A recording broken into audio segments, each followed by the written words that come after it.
Late at night at Nashville Memorial Hospital, one of the most modern and luxurious medical facilities in the city. Outside, the piercing wail of an ambulance siren ripped through the quiet darkness, shrill enough to raise goosebumps. A stretcher was rushed into the emergency room. On it lay a young woman, her face drained of all color as if the blood had been pulled from her veins. Her tailored designer suit was still soaked with streaks of red that hadn't yet dried. Cassandra Rowland, 35-year-old CEO of Rowland Tech, one of the most powerful faces in Nashville, now hovered on the fragile line between life and death. Cassandra gripped the nurse's hand, her voice breaking as though forced out of a chest burning with pain. "Please, just make it fast. I don't want to feel the pain anymore." No doctor had arrived yet. Only one man burst in. A man in an old, worn security jacket, his eyes sharp yet steady. "What happened?" he asked urgently. "Car accident," the nurse replied, her voice trembling noticeably. The man didn't hesitate. He took off his security jacket and gently draped it over Cassandra. His voice was low, warm, and impossibly steady. "You're going to be all right. I promise." As he held her hand, the overhead lights fell across his wrist, revealing rows of tattooed numbers, codes carried only by military medics. Cassandra saw them. Her eyes widened, not only in fear, but because she recognized something she thought she had buried long ago. His name was Nathaniel Carver, 38 years old, single father, night shift security guard at Nashville Memorial. This is the story of a fateful night, of a man quietly forgotten in the hospital corridors, and of a cold, unyielding CEO who would soon learn the most expensive lesson of her life. If you enjoy emotional and unexpected stories like this, make sure to subscribe so you won't miss the ones we publish every day. And the question is, where had Cassandra met Nathaniel Carver before, and why did that single glance leave her so shaken? 9:30 p.m. Nate Carver walked into Nashville Memorial Hospital with a worn-out backpack and a cheap cup of coffee he had grabbed from a convenience store. Beside him was an 8-year-old girl with a ponytail and a tiny bunny-shaped backpack. Sadie Carver. "Daddy's going to work now, sweetheart. Sit here and do your homework, okay? Don't wander around." Sadie nodded obediently, opened her math notebook, her little legs swinging beneath the chair. She was used to this. Every night, while her father worked the shift, Sadie stayed in the hospital cafeteria, doing homework, drawing pictures, sometimes falling asleep on the table to the soft hum of the vending machines. No one knew Nate's story, but if you looked closely, if you really paid attention, you would see it. The cheap watch on his wrist, its glass chipped with a thin crack, like an old wound that never fully healed. The faded combat boots, the same pair that carried him through 3 deployments in the Middle East, now worn down at the soles, yet still the boots he wore every single night. And most of all, the way he looked at people. Not the gaze of an ordinary security guard, but the eyes of someone who had witnessed far too much death, far too much pain, to be afraid of anything anymore. 5 years earlier, Nathaniel Carver had been a combat medic in the United States Army. He had completed 3 deployments, saved over 40 fellow soldiers, and had been awarded the Silver Cross for bravery. Then, one night in Kandahar, Afghanistan, his phone rang, a call from Nashville. His wife, Emma Carver, had died in a car accident. A truck had lost control and slammed directly into her car on her way home from work. Emma died instantly. Sadie, only 3 years old at the time, had been with a neighbor. Nate requested to return home immediately. When he lifted Sadie into his arms, the child looked up at him with round, innocent eyes and asked, "Daddy, where did Mommy go?" Nate couldn't answer. He just held his little girl tight, letting his tears fall into her soft hair. From that moment on, he never went back to the battlefield. His fellow soldiers begged him, "You're the best combat medic in the unit, Nate. You save people's lives." He only shook his head. I've already lost one person. I can't lose another. Nate needed a stable job, a job that didn't require travel, a job that allowed him to be with Sadie every single day. So he chose night shift security, $15 an hour, working from 10 p.m. to 6 a.m.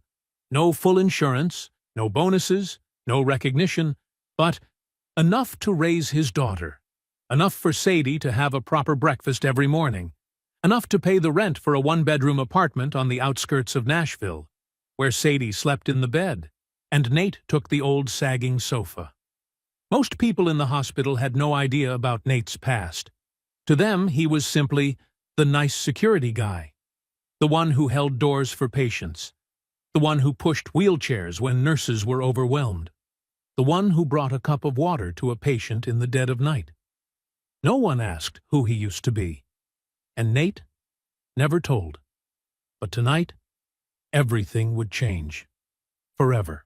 At the same time, in downtown Nashville, inside Roland Tower, the headquarters of Roland Tech Industries, 28th floor, CEO's office.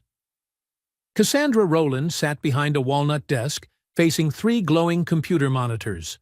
Her hair was neatly tied back, her charcoal gray suit perfectly pressed without a wrinkle. On her wrist was an $85,000 Patek Philippe, 35 years old, self-made CEO, the youngest billionaire in Tennessee. Cassandra had built an entire tech empire with her own 2 hands, not with family money, not with mentorship, not with luck, only with a woman's razor-sharp intelligence, and a heart that had turned to stone long ago. "Mitchell," Cassandra called through the intercom. Mitchell Barnes, 32, dressed in a crisp black suit, walked in with a tablet in hand. "Yes, Ms. Roland? Has the contract with Stellar Dynamics been signed?" "They're still hesitating over the compensation clause, ma'am." Cassandra frowned. "Call them. Tell them if they don't sign within 24 hours, I'll move to another partner. And make sure they know that partner is their direct competitor." Mitchell nodded, typing quickly. "Anything else, ma'am?" "A reporter from the Nashville Business Journal wants to interview you about your charity program." "Decline." "But this could be a good opportunity for—" "I said decline, Mitchell. I don't do charity for praise. The Roland Foundation transfers money, stays quiet, and moves on. Is that clear?" "Yes, ma'am." Mitchell stood, then hesitated for a moment. "Ma'am, are you planning to go home early tonight? It's already 11 p.m. Cassandra looked at him, her gaze sharp enough to cut glass. "Mitchell, I pay you to work, not to worry about my sleep schedule." Mitchell lowered his head, murmuring, Yes. My apologies." When Mitchell left the room, Cassandra leaned back slightly in her chair. She stared out through the large glass window, where the Nashville skyline shimmered like an ocean of stars beneath her feet. But in this vast, luxurious, immaculate office, she felt nothing but emptiness. No family, no close friends, no one calling to ask, "How was your day?" Only work, contracts, business deals, and power, the very thing she had sacrificed her youth to chase. Cassandra stood up, slipped on her coat, grabbed her car keys. It was time to go home. She stepped into her private elevator, descended to the underground garage, and drove her navy blue Porsche 911 out into the night. The Nashville night was pitch black, the damp mist blurring her windshield. Cassandra drove toward the River North district, where her luxurious penthouse was located. But her eyelids grew heavy. Last night, she had slept only 3 hours. Today, she had sat through 4 back-to-back meetings. Everything began to blur before her eyes. Then, a truck shot out of the intersection like a ghost. Cassandra slammed the brakes, but it was already too late. The collision ripped through the night. Metal twisted, glass shattered. The world spun, then sank into darkness. 11:47 p.m. The hospital radio at Nashville Memorial crackled urgently.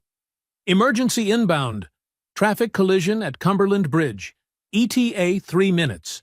Female victim, approximately 30 years old, severe trauma, dropping blood pressure." Nate was patrolling near the emergency bay. He heard the ambulance siren approaching from afar, sharp, cold, and familiar, like the clashing steel sounds from the battlefield. The automatic doors slid open. 2 paramedics rushed in with a stretcher. On it was a long-haired woman, her clothes torn, blood smeared across her body. Female, 35. Severe impact on the passenger side. Possible internal bleeding. Blood pressure 90/60. Dropping! Nurse Sophie Mallory ran out, her face draining of color. Where's Dr. Hensley? He's stuck in traffic on I-40.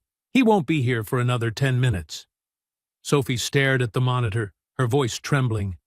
We don't have that much time. Nate stepped forward. A jolt ran down his spine, the battlefield instinct snapping awake. Let me help. Sophie turned to him, startled. You're just a security guard. I know what I'm doing. Trust me. Without hesitation, Nate knelt beside Cassandra. He checked her pulse. Weak and rapid. Checked her airway. Strained, but not blocked. Her arm was bleeding heavily, and her ribs could be fractured. Cassandra's vision blurred. She could only make out a stranger, a man in an old security jacket, taking it off and placing it gently over her. Please, she whispered, just make it fast. I don't want to hurt anymore. Nate looked straight into her eyes, his voice low and solid, forged like steel under fire. Not tonight. You're going to see the sunrise. I promise. Something in that voice made Cassandra believe him, without needing a reason. Nate got to work. He pressed down on the bleeding wound on her arm, slowing the blood loss, checked for shock, kept her conscious. What's your name? Cassandra. Her breath faltered. Cassandra, I'm Nate. You were in an accident, but you're going to be all right. The doctor is on his way. Right now, just breathe with me. In and out. Every breath felt like a knife cutting through Cassandra's chest. But Nate's voice was the anchor tethering her to the edge of the abyss. What do you do for a living? Why are you asking that? To keep you focused. Answer me. CEO. Roland Tech. Nate nodded, his hands never stopping. A CEO, huh? Must be busy. Do you ever get any rest? Cassandra tried to smile, but the pain twisted it away. Rest is a waste of time. Not always. Sometimes stopping is the only way to know how you're actually living. Her trembling hand searched for something to hold. Nate took it, squeezing gently. I'm right here. You're not alone. The overhead light hit Nate's wrist, revealing faint tattooed numbers. 68W-2011. A combat medic code. You were a soldier? Cassandra asked weakly. Nate didn't answer. He simply continued working. 7 minutes later, though to Cassandra it felt like an entire lifetime, Dr. Travis Hensley burst in, hair tousled from rushing. What's? He looked at the monitor. Blood pressure. Stabilized at 105/70. Heart rate, more even. Bleeding, controlled. Who did this? Sophie pointed at Nate. Nate. He kept her stable until you got here. Dr. Hensley looked from Nate to Cassandra. You just saved her life. Nate stood, stepping aside. Just kept her stable, Doctor. The rest is yours. As they wheeled the stretcher into the operating room, Cassandra turned her head, searching for him through the chaotic lights. Their eyes met. She mouthed something, too faint to hear. But Nate understood. Thank you. He gave a small nod, then turned and walked back into the shadows of the corridor, where he always belonged. Sophie ran after him. Hey, why didn't you tell anyone you used to be a medic? Nate just smiled softly. No one asked. But you just... I did what needed to be done, Sophie.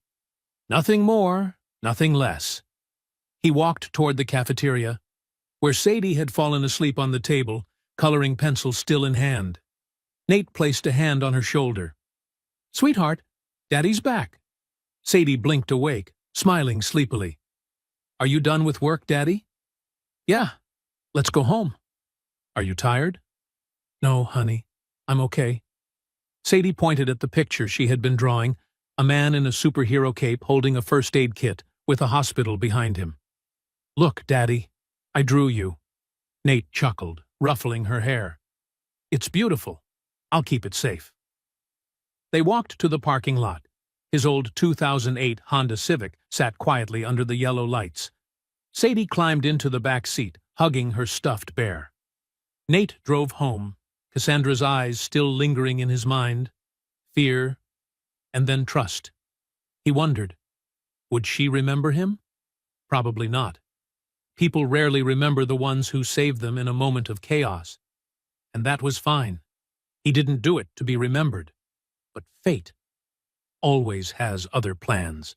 Sunlight slipped through the white curtains, as gentle as if it were trying to wake someone who had just returned from the edge of life and death. Cassandra slowly opened her eyes. Her head throbbed as though someone had struck it with a hammer. Her body felt heavy as lead.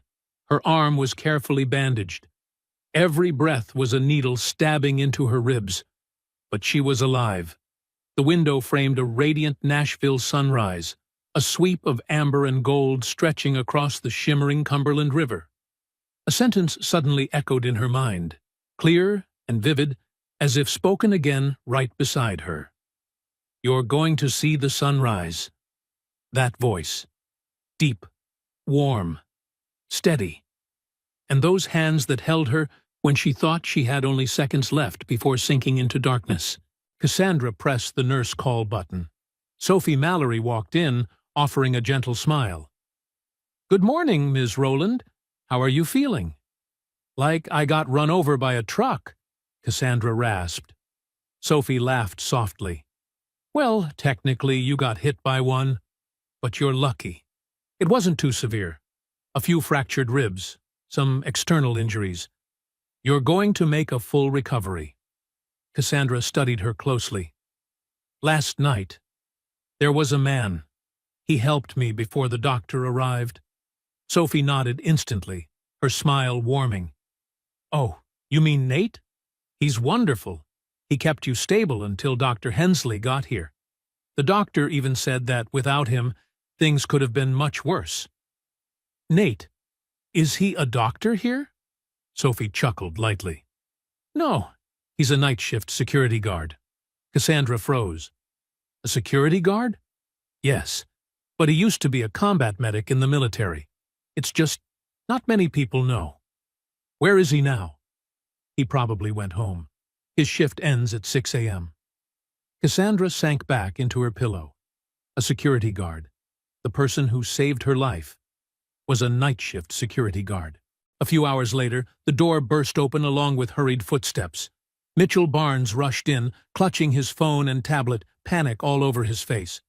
"Miss Rowland! Oh my God, are you all right? I just heard." "I'm fine now, Mitchell. The board asked about you. Reporters have been calling too. Some of them found out about the accident and want to interview." Cassandra frowned. "What exactly do they know?" "Only that your car was involved in a traffic accident. No one else was identified." "But—" Mitchell hesitated. "Some reporters are asking about the person who saved you." Silence. A heavy, unspoken weight filled the room. Mitchell cleared his throat. "Would you like me to prepare a press release? I was thinking we could thank the hospital staff." "Yes, thank the medical team." She paused for a beat, then articulated each word. "Don't mention anyone by name." Mitchell nodded, scribbling rapidly. After he left, Cassandra lay still, eyes drifting toward the window. The bright morning light outside suddenly felt distant. Why did she feel uneasy? Restless? Or was it shame? A stranger had kept her alive. A man whose face she hadn't even seen clearly. A night shift security guard. Cassandra wasn't used to this feeling. Wasn't used to owing anyone anything. But what unsettled her most was why his eyes wouldn't stop haunting her. That afternoon, Nate returned to the hospital for his night shift. He walked Sadie into the cafeteria, just like every day. "Daddy, I have a math test today." "Did you study?" "I did. I even memorized the multiplication table." Nate laughed, ruffling her hair. "Good job. I'm proud of you." They were just pulling out their chairs when Sophie Mallory came running toward them, breathless. "Nate, Miss Rowland wants to see you." Nate froze. "Is she all right?" "She's fine. But she asked about you this morning. You should go up. I think she wants to thank you." Nate shook his head immediately. "That's not necessary. I just did my job." "Nate, be serious. At least go say hello." He exhaled slowly. He hated attention, but refusing outright would be rude. "All right, sit here, okay, Sadie? Daddy will be back soon." Nate stepped into the elevator and went straight to the 5th floor, the VIP ward. The hallway was silent, the lights soft, everything so elegant he felt like he didn't belong there. He knocked gently on the door of room 512. "Come in." Nate pushed the door open. Cassandra was sitting up in her hospital bed, wearing simple hospital clothes. Her hair was slightly messy, but her face had regained some color. When she saw him, her eyes flickered with surprise. "You're Nate, right?" "Yes. How are you feeling, Ms. Rowland?" "Thanks to you," Cassandra replied curtly. An awkward silence dropped into the room. Cassandra had never been good at expressing gratitude. Nate wasn't used to receiving it either.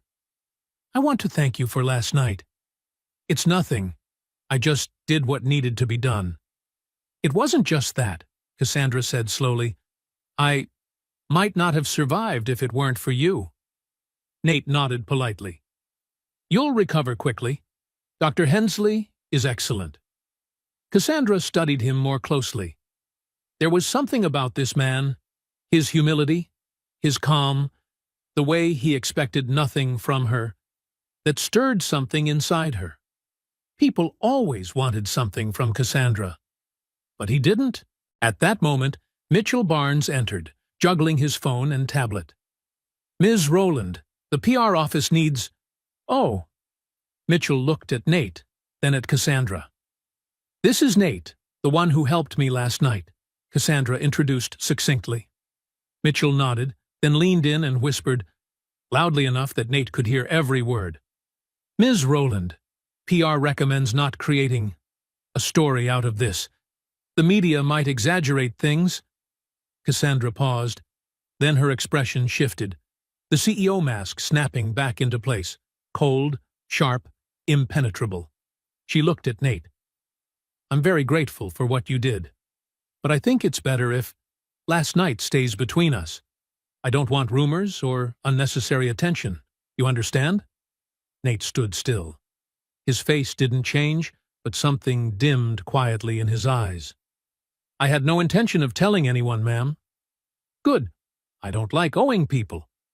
The sentence hit like a thin, quiet blade, sharp, burning, and unexpected. Nate held her gaze for a second longer. And that look, calm, level, unwavering, made Cassandra feel small. Then he spoke, in a voice steady enough to send a chill through the air. "Then don't owe me, ma'am. Just live better." Nate turned and walked out. The door closed behind him, softly, but heavy as stone dropping into Cassandra's chest. Cassandra sat still, staring at the door. A strange feeling spread through her chest. Uncomfortable, tight, as if someone were squeezing her heart. Just live better. His words echoed in her mind, sharp as a blade, yet aching with a sadness she couldn't explain. She clenched her hand. Why was she reacting this way? What had she done wrong? She had always handled everything the same way. Quick, discreet, efficient, without complications. But deep down, Cassandra knew the truth. She had just treated the man who saved her life as if he were nothing but an inconvenience. That afternoon, Sophie found Nate in the staff break room. He was sitting alone, sipping cold coffee as if he were used to its bitterness. "What she said was incredibly thoughtless," Sophie blurted the moment she saw him. Nate set his cup down. It's all right. All right? Sophie's eyes widened. You literally saved her life, and she told you to stay quiet like you were a nuisance. Nate shook his head gently, his voice still calm. Sophie, everyone has their own way of dealing with feeling indebted. Some people are used to saying thank you. Others don't know how. It's not her fault. You are unreasonably kind to people who don't deserve it, Nate. Nate gave a thin smile, the kind of smile belonging to someone who had seen too much loss to hold on to resentment. Maybe. But doing something good doesn't require recognition. Sophie could only sigh, defeated by the excess gentleness of this man. Meanwhile, on the 5th floor, Cassandra sat alone on her pristine white hospital bed. Mitchell had gone to handle office matters. The room was spacious, yet empty, its silence heavy as stone. She picked up her phone, then set it back down. She had no one to call, no family to check on her. Her parents had passed away years ago. No siblings, friends, just business partners wearing a friendly mask. Cassandra looked out the window. The afternoon light cast Nashville in a distant, unreachable glow. And Nate's voice echoed in her mind. Sometimes stopping is the only way to know how you're actually living. How was she living? A life full of power, full of success, but hollow enough to terrify her. Later that evening, just as Nate was about to leave the hospital, Sadie ran up to him, her eyes sparkling like fireflies. "Daddy, did you hear the news?" "What news, sweetheart?" "My school. Roland Tech donated a whole new computer lab, and everyone in my class got tablets." Nate froze in the hallway, staring at his daughter for a long moment. "Roland Tech?" "Yeah, my teacher said they're a big sponsor. They help a lot of schools in Nashville." Nate glanced through the window toward the faraway Roland Tower. The sunset cast a soft orange glow on its glass panels, reflecting the fading sky. Maybe she wasn't as unkind as he thought. Maybe she was simply someone lost, someone who didn't know how to open her heart. Sadie tilted her head up at him. "Daddy, do you think she's a good person?" Nate looked at his daughter, this little girl with a heart big enough to believe in the goodness of everyone, and he smiled. "I think she's trying. People show gratitude in different ways, some with words, some with actions." Sadie nodded thoughtfully. "I think both matter." Nate laughed. "You're smarter than a lot of adults." They walked toward the parking lot. Sadie held his hand, skipping lightly as though the world had never been anything but safe. Nate didn't look back at the hospital. He had done his part, saved a life. That was enough. But deep inside, a quiet question lingered. Would she remember him once her wounds healed? Or would he remain a blurred face in the chaos of her memory? A month passed. Cassandra was discharged after only 3 days and returned to work as if nothing had happened. Meetings rolled in one after another. Deals large and small continued to pour onto her desk. On the outside, everything seemed back to its familiar rhythm. But inside, nothing was the same. Every night, Cassandra remembered Nate's deep, steady voice. The voice that pulled her back from the brink of death. She remembered the tattooed numbers on his wrist. Remembered the way he held her hand, calm and certain, making her believe she would live. And what bothered her most was the way she treated him afterward. Rude, cold, as if he were just some nameless employee. At the end of the month, Nashville Memorial held its annual charity gala. Main sponsor, the Roland Foundation, Cassandra's family foundation. A grand, polished event. Politicians, doctors, business leaders, reporters, everyone appeared beneath the dazzling lights. Nate was assigned to guard the main hall. His usual duties: check passes, monitor entrances, stand still, and become invisible. He leaned against the back wall, silently observing the glittering gowns and expensive suits. Then she walked in. Cassandra Rowland, in a stunning navy evening gown, entering like a beacon that drew every eye. She didn't see him, and she had no reason to. To her, he was just part of the background.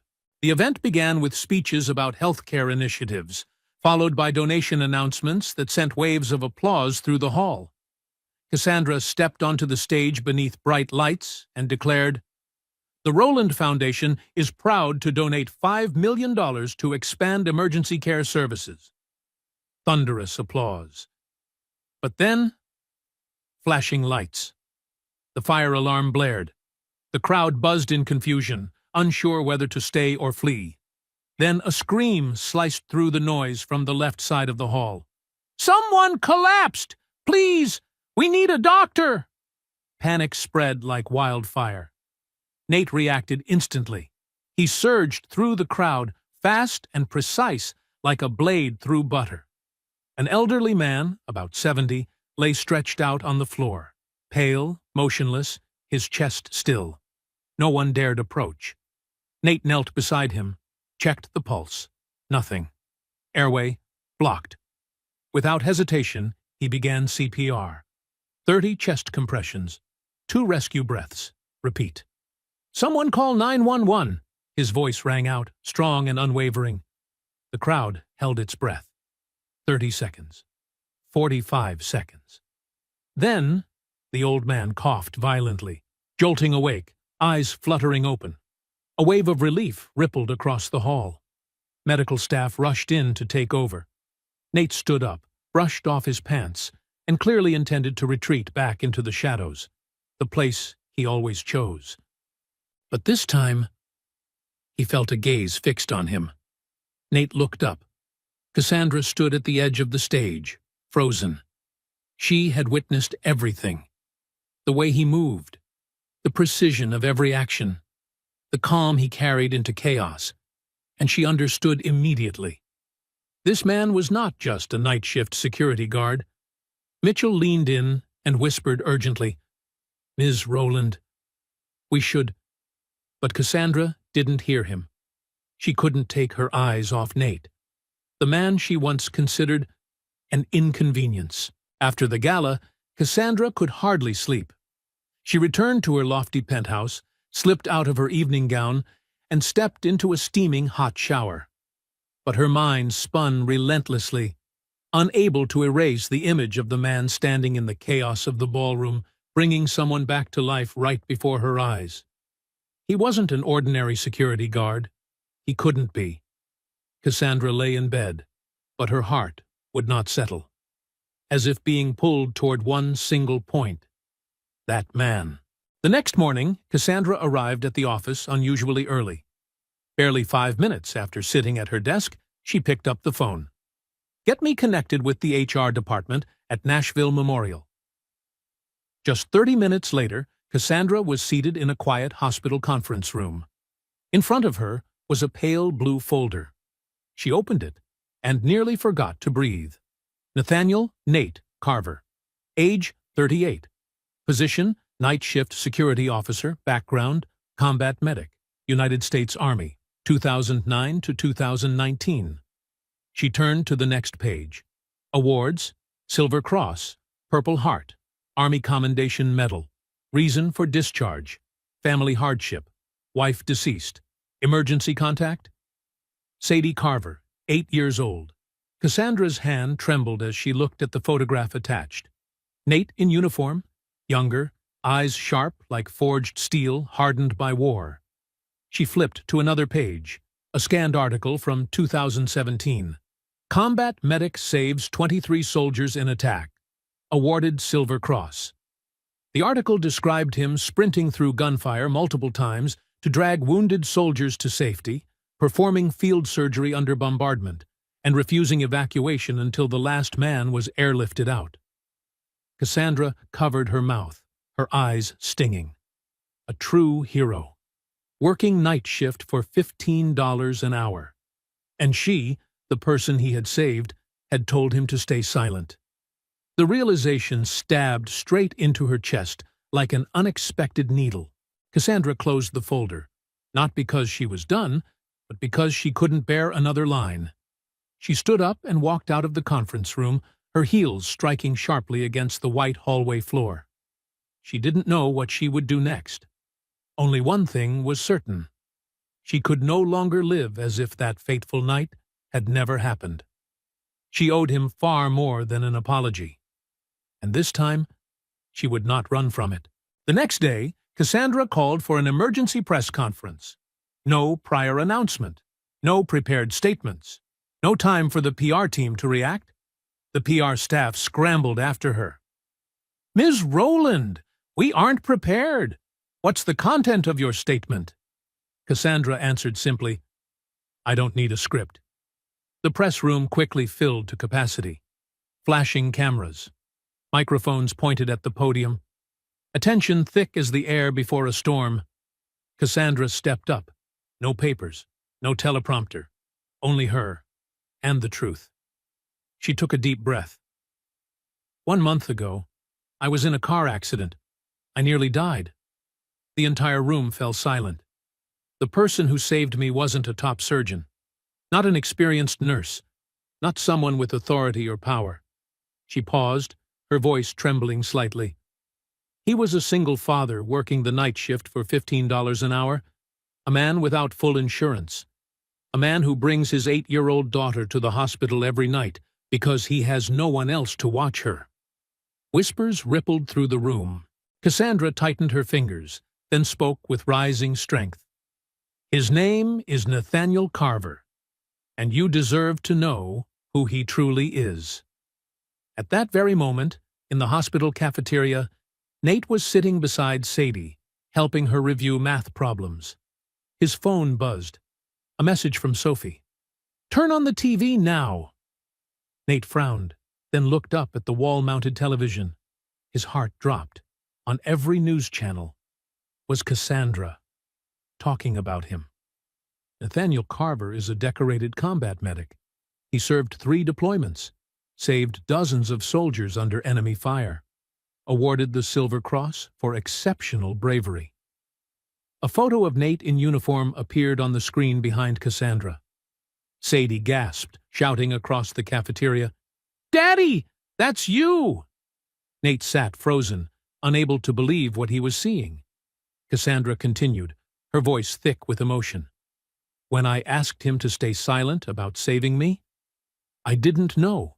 I didn't know what he had sacrificed. I didn't know how much he had given." She looked directly into the camera. "Nathaniel Carver, if you are watching this, please stand up." The entire cafeteria turned toward Nate. Co-workers, nurses, patients, all waiting. Nate shook his head quietly. I don't need this." But Sadie grabbed his hand and tugged firmly. "Daddy, she's saying thank you." Nate looked at his daughter, her clear, proud eyes. Then he looked up at the screen. Cassandra was crying. "He reminded me that leadership isn't about power. It isn't about control. It is about service, about stepping up when no one is watching, about doing what's right even when there is no reward." The press room erupted in applause. Cassandra wiped her tears, her voice breaking. "Nathaniel Carver is the kind of person this world needs more of, and I was too blind to see that." She bowed her head, stepping away from the podium. But then she turned back to the camera, whispering as if speaking to only one person. "I'm sorry." The cafeteria roared with applause. Someone placed a hand on Nate's shoulder. "You're a real hero, man." Sophie rushed over and hugged him tightly. "Now the whole world knows." Sadie threw her arms around him, smiling brighter than the hospital lights. "Daddy, you're famous." Nate stayed seated, quiet, watching Cassandra walk off stage. She walked away, but then paused and looked back at the camera one more time, her gaze searching for him across a distance neither of them could cross. Nate exhaled, a breath heavy yet strangely light, painful yet warm. Maybe some wounds can heal, some people can learn, and some heroes, even the ones who don't want the spotlight, sometimes need to be seen. After the press conference, Nate's phone wouldn't stop ringing. calls from journalists, TV stations, interview invitations, private security firms offering shockingly high salaries, triple what he earned now. Nate declined every single one. Sophie nearly screamed, "Are you insane? They're offering $45 an hour." Nate just shook his head. "I never did this for money, Sophie. Think about Sadie. Her life could be so much better." Nate glanced down the hallway, where his daughter usually sat waiting for him to finish his shift. "My daughter already has a good life. She has a father who's always there. That's what matters most." Sophie sighed, not because she disagreed, but because she understood nothing could shake Nate from what he believed. But 3 days after the press conference, another message arrived at the hospital. A cream-colored envelope with his name written on it. Nate opened it. Inside was a handwritten letter, each stroke familiar, steady, yet deeply sincere. "Dear Nate, I know you don't want attention. I understand that. But I also know you deserve more than what life is giving you now. The Rowland Foundation would like to invite you to serve as our advisor for safety and medical preparedness. Part-time, flexible hours, excellent pay, and most importantly, you can still be with Sadie. If you agree, we can help even more people together." Cassandra Rowland Nate finished reading and gently folded the letter. Sophie stood beside him, holding her breath. "Are you going to accept?" "I need to think." That evening, in their modest one-bedroom apartment, Nate cooked dinner. Simple tomato pasta, Sadie's favorite. The little girl sat on her chair, legs swinging, watching him with round, curious eyes. "Daddy, are you going to take the new job?" Nate blinked. "How did you know?" "I heard the nurses talking. They said Miss Cassandra wants to hire you." Nate sat down beside her. "What do you think I should do?"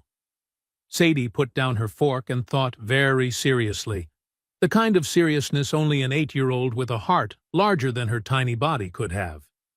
"You said helping people is the most important thing, right?" "That's right.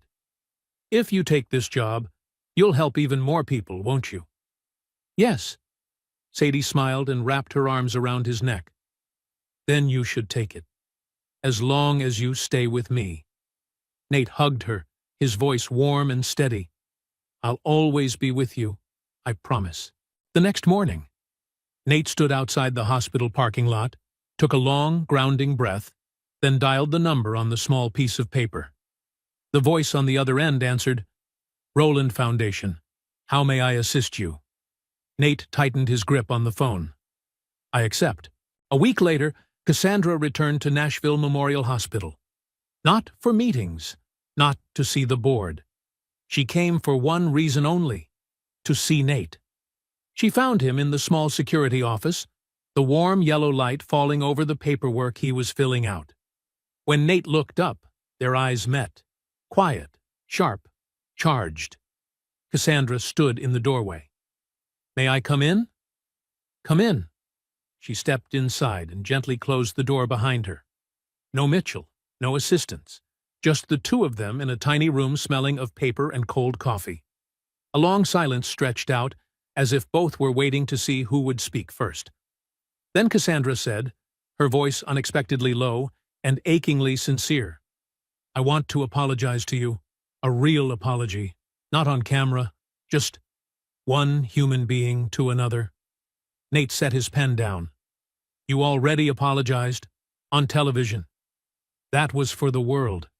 This is for you." Cassandra sat in the chair across from him, her fingers woven together. "I was wrong about you. Completely wrong. I didn't see who you were. I only saw what I wanted to see." Nate looked directly at her. "Why didn't you see?" Cassandra was silent for a beat, then exhaled, honesty so raw it almost trembled.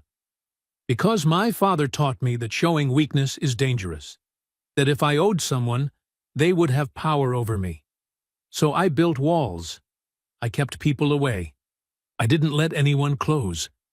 Nate asked softly, "And now?" "Now I realize I trapped myself in a prison I built with my own hands." The room seemed to draw tighter around them. Cassandra lowered her head, her voice nearly breaking. "You were right, Nate. I wasn't angry at you. I was angry at myself." Nate sighed, his voice warm but steady. "I'm not angry with you, Cassandra. I just hope you understand that life isn't only about success. It's about the people you leave an impact on." Cassandra nodded, her eyes shimmering. "Do you have family? A wife?" "A daughter. Sadie. 8 years old. My wife died 5 years ago. I'm very sorry." "It's all right. I have Sadie. She's the reason I keep going." Cassandra looked at him, not with the gaze of a CEO, but of someone seeing a truth she had been too blind to recognize before. "You've given up so much.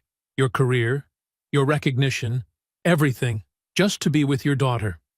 Nate shook his head. "I didn't give anything up. I chose what mattered most." "Sadie?" "Purpose. Back then I saved lives because it was my duty. Now I do it out of love, and that makes all the difference." Cassandra tightened her hands together. His words pierced straight through her. "I built an entire empire," she whispered, "but no one truly needs me." Nate leaned forward slightly. "Maybe it's time to change that." She looked at him, hope and fear tangled in her eyes. "Do you think I can change?" "I think anyone can, if they're willing." A piece of her wall crumbled. Cassandra stood. "Next week we'll begin working together. I want you to help me build a community health program. Not just financial aid, a place that truly helps people." Nate smiled. "I'll do my best." As Cassandra reached for the doorknob, she paused, turned back to him and said softly, "Nate, thank you. Not just for saving my life, but for showing me who I really am." Nate replied, gentle and clear, "You saw that yourself, Cassandra. I just held up the mirror." The door opened, but perhaps the door inside Cassandra was the one that had finally swung wide. In the weeks that followed, Nate and Cassandra met nearly every day. They held meetings at the Rowland Foundation office, toured hospitals in low-income areas, and sketched out plans for the new community medical center. And throughout the process, they talked. Not the polite, surface-level kind of talk, but real conversations between two people who were beginning to understand each other. One afternoon, they sat in a small cafe in East Nashville, a large map spread out between them, covered in marked areas. Cassandra pointed to a neighborhood in the outskirts. "This area has a high density of veterans. We should prioritize it." Nate nodded. "Many of them have PTSD. They need more than medical support. They need psychological care too." Cassandra looked at Nate, hesitated, then asked, "Do you have PTSD?" Nate paused, thinking, then nodded slightly. "A little, not severe. Sometimes loud noises startle me. Sometimes I have dreams." "Are you getting treatment?" "For a while, yes. But the thing that helped me most was Sadie. She gave me a reason to keep going." Cassandra fell quiet for a moment. "How much do you love your daughter?" Nate smiled, a softness she rarely saw in anyone. "More than my own life." Cassandra lowered her gaze. "I can't imagine what that feels like." "You don't have children?" "No. I never thought I'd have time for something like that." Nate looked at her, his voice calm but deeply grounded. "It's not about time, Cassandra. It's about priorities." The sentence struck directly at a place Cassandra had never dared look into. A few days later, during a meeting with the hospital board, Cassandra unexpectedly presented a proposal. "Can we build a playroom for the employees' children? A safe place for kids during night shifts?" The entire room froze. "That's a wonderful idea," one board member said. "But why so suddenly?" Cassandra glanced toward Nate, who stood quietly in the corner. "Because I know a little girl who has to sit in the cafeteria every night waiting for her father to finish work. And no child should have to do that." Nate lowered his head, a small smile tugging at his lips. For the first time, she truly understood. Another afternoon, Cassandra appeared at the hospital unannounced. She found Nate in the small outdoor courtyard, a modest play area with a few benches and a maple tree turning colors. And she saw Sadie.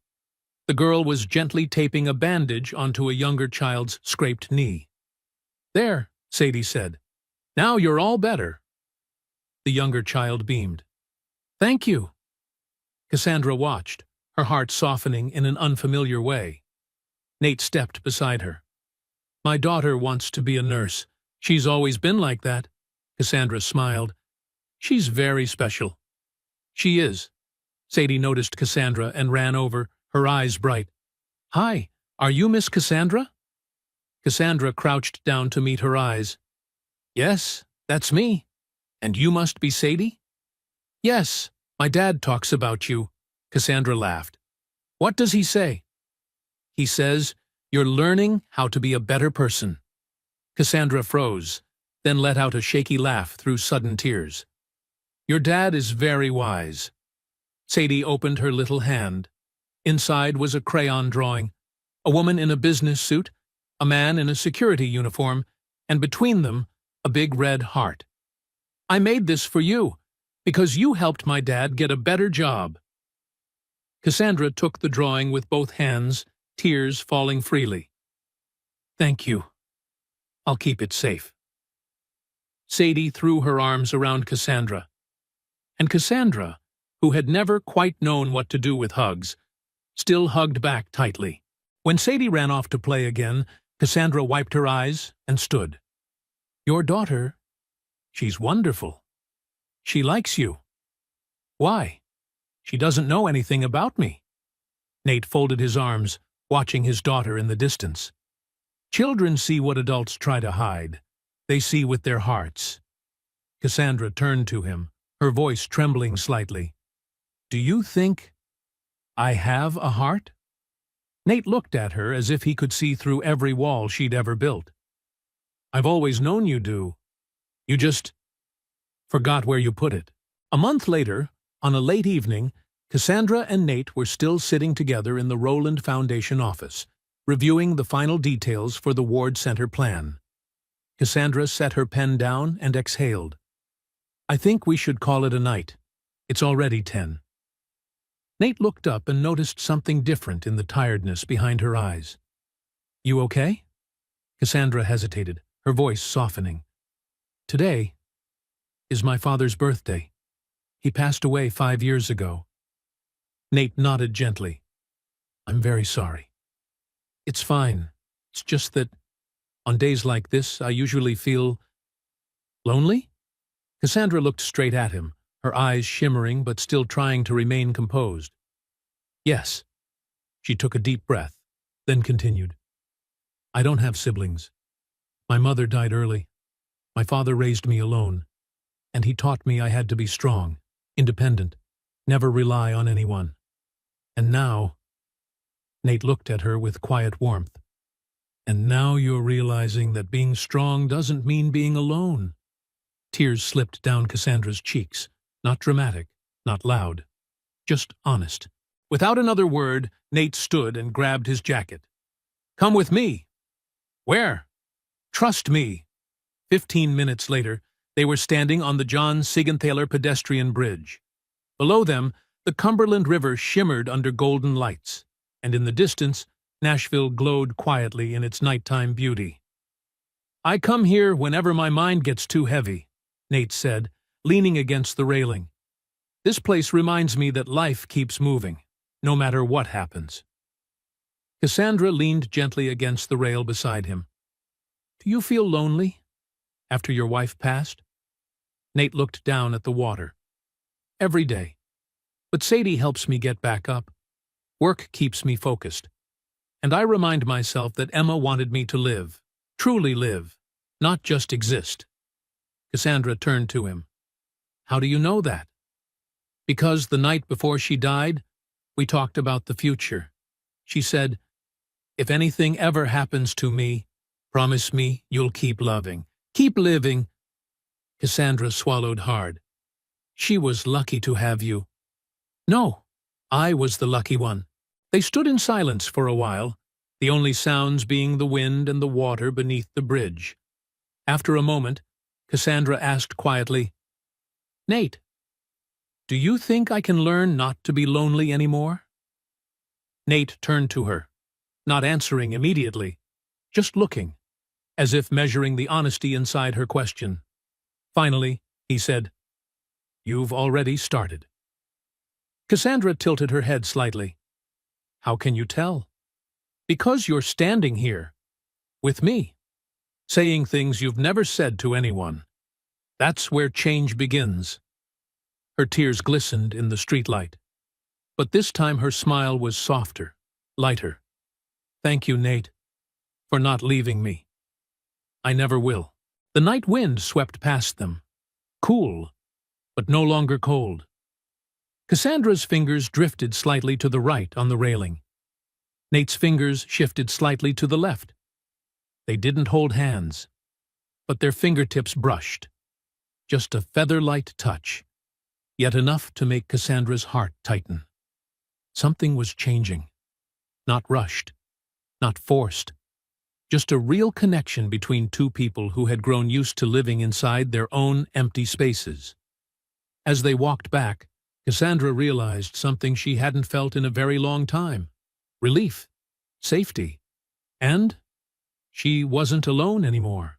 That evening, after returning from the bridge, Cassandra didn't turn on the TV, didn't open her laptop, didn't schedule a late-night meeting the way she always did. She quietly sat down at the small table by the penthouse window, a spot she had never once used despite living there for years. The lights of Nashville reflected gently across the wooden surface, casting a soft glow she rarely allowed herself to sit with.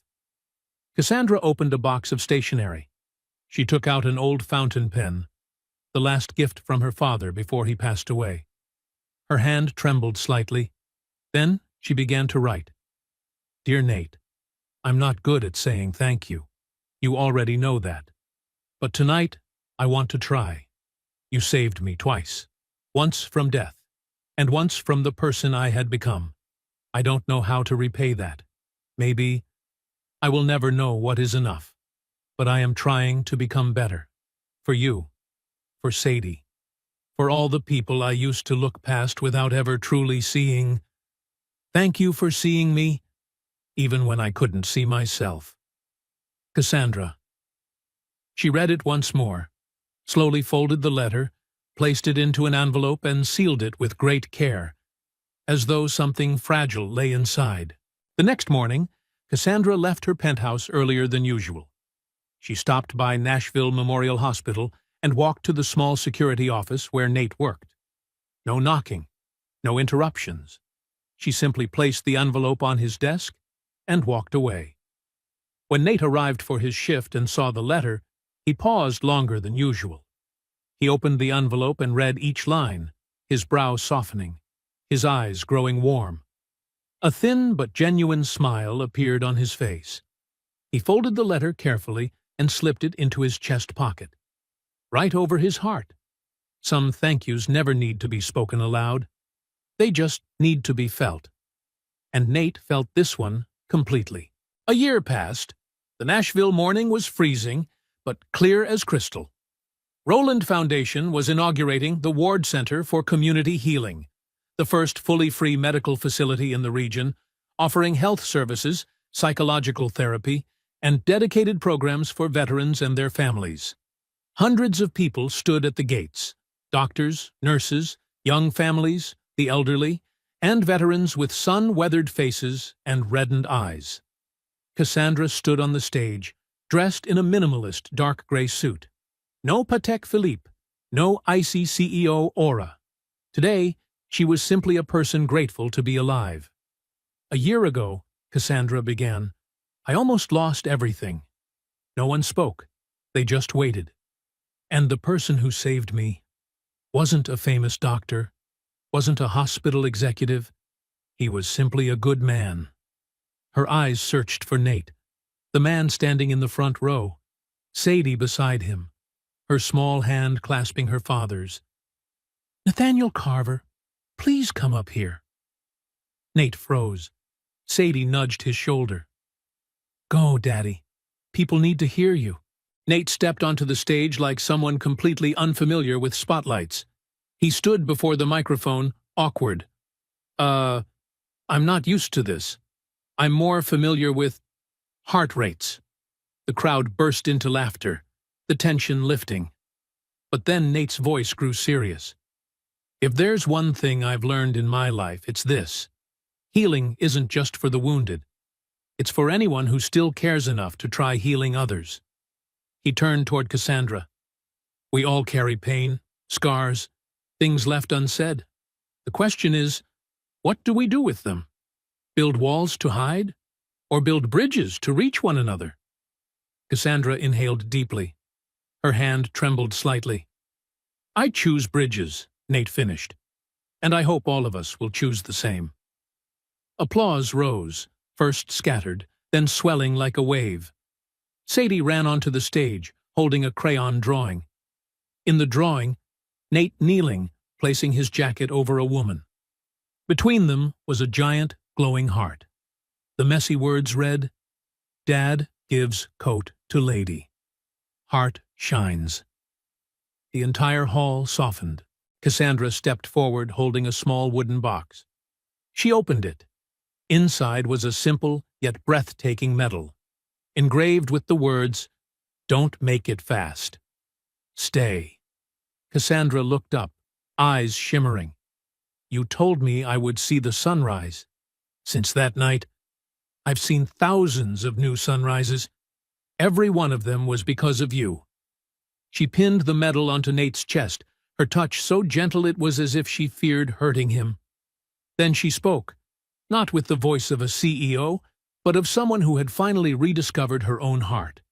"Don't disappear again, Nate. Don't go back into the shadows. The world needs people like you. I do too." Nate looked at her for a long moment. A full year, every layer of Cassandra's ice, every defense, had melted into this single instant. "I think," Nate said softly, "some pain is worth feeling." Cassandra laughed through her tears. "It is. Completely." Everyone rose to their feet, cheering. The sound flooded the courtyard, but Nate only saw three things. Sadie, beaming, proud of her father, the hero. Cassandra, finally free from the cold cage she built around herself. And the golden sunrise rising behind the stage, spilling light across Nashville like a new promise. A voiceover echoed through the speakers, closing the ceremony. "True heroes never stop saving people. They just find new reasons to keep going." If you believe compassion is the quietest yet strongest kind of power, leave the comment, "Sunrise," below. And if this story touched your heart, don't forget to like, subscribe, and turn on notifications so you won't miss the next healing story. Thank you for being here, and see you in the next video.